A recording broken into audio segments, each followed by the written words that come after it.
Time for us to do a little bit of Rewind, brought to you by our friends at AMC Theaters. On Rewind, this segment we talk about the films celebrating birthdays today, or at least this week. We look at the films turning 10 years old this week, and we look at the films turning 20 years old this week. So we start with the 10-year anniversaries. Turning 10 years old this week, we have The Man, with Samuel L. Jackson and Eugene Levy, and The Exorcism of Emily Rose. Turning 20 years old this week, we have National Lampoon's Senior Trip, The Tie That Binds, and To Wong Fu, Thanks for Everything, Julie Newmar, with... I was going to say with Blade, with Wesley Snipes, and with Dirty Dancing, Patrick Stewart.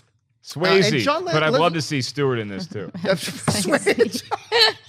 Patrick Stewart. Swayze. What is this wig for? Why are my bosoms smaller than Leguizamo? Bring me my corset. Engage my boots. I want to see this Lieutenant movie Worf, now. summon my bustier. Worf, you've ruined my wig again. Worf, take off that wig. I want to see that movie so bad.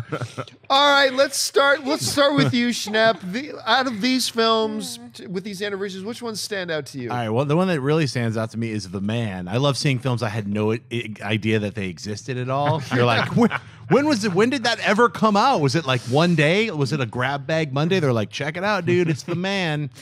You never thought you'd see Eugene Levy and Samuel L. Jackson in the movie, and no one did. Because I don't even, does anyone know about that film? Nobody did. It wasn't funny. But here's the thing. It was Eugene Levy, who is a comedic master. Oh, of course. Right? Eugene Levy. SCTV, I love him. SCTV. Yeah.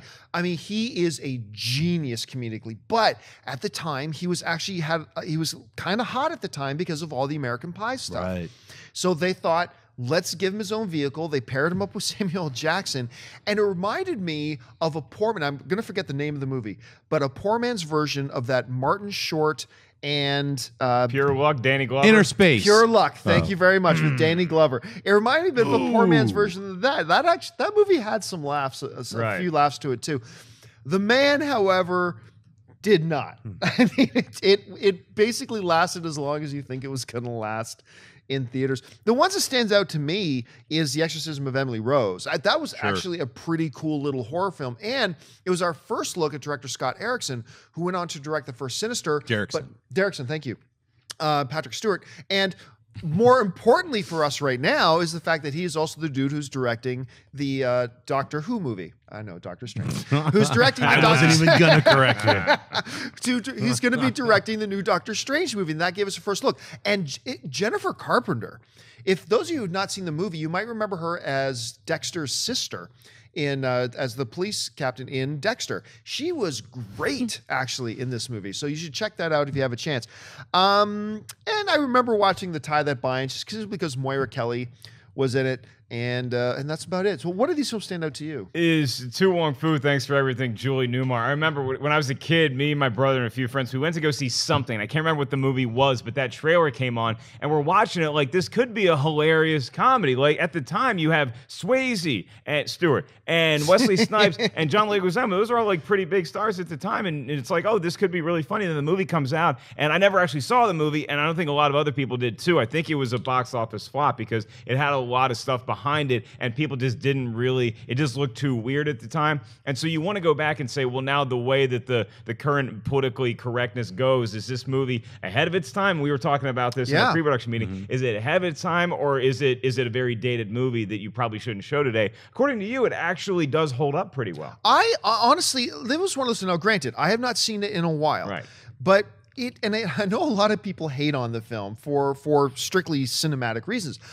I thought it was a charming kind of movie. But yeah, we were talking about it in pre-production. It is absolutely movie. I can't believe it's turning 20. It was way ahead of its time. And I think at the time, a lot of the audiences just didn't know how to take it.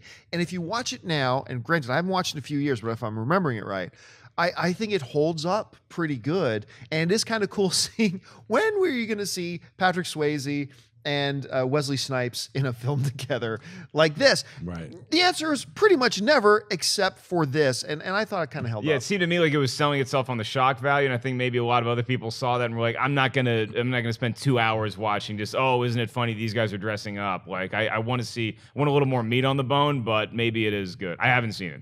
Sorry.